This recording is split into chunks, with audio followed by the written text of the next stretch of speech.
Нэг нь ялж, нөгөө нь ялагдаж байгааг үзэх. Ташуураараа балбуулж тархиараа татуулж байгааг харахч багтаа.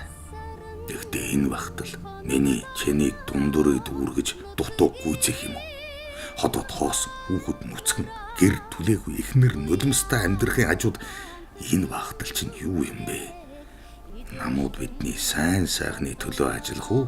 Эсвэл намуудын сайн сайхны төлөө бид золиослогдох ёстой мó гэж өөрөөсөө асуу. Миогон бин болд намааг биш, намаа л батна. Юу нэн тэр үнэн.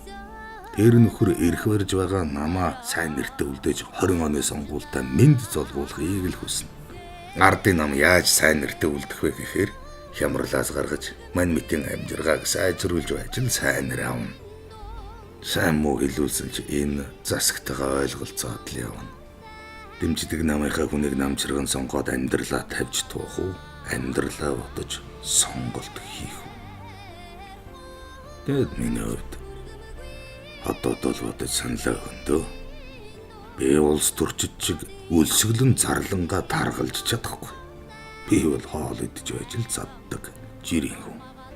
Ямартай юм үед өөрийнхөө хотоодыг одоо саналаа өгөхгүй өөр яах юм? Улс төрчид манийгаа үлхэн хуурна.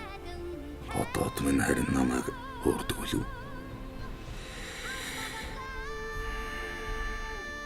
Чи өөрөө чиний гэр бүл хожихоор байвал дургүй хүндээ дургүй намдаа чамаагүй саналаа өг. Би инх болдод тийм сайнч биш. Гэхдээ эргээд бодохноо инх болдод л явж саналаа өг. Надад нам биш.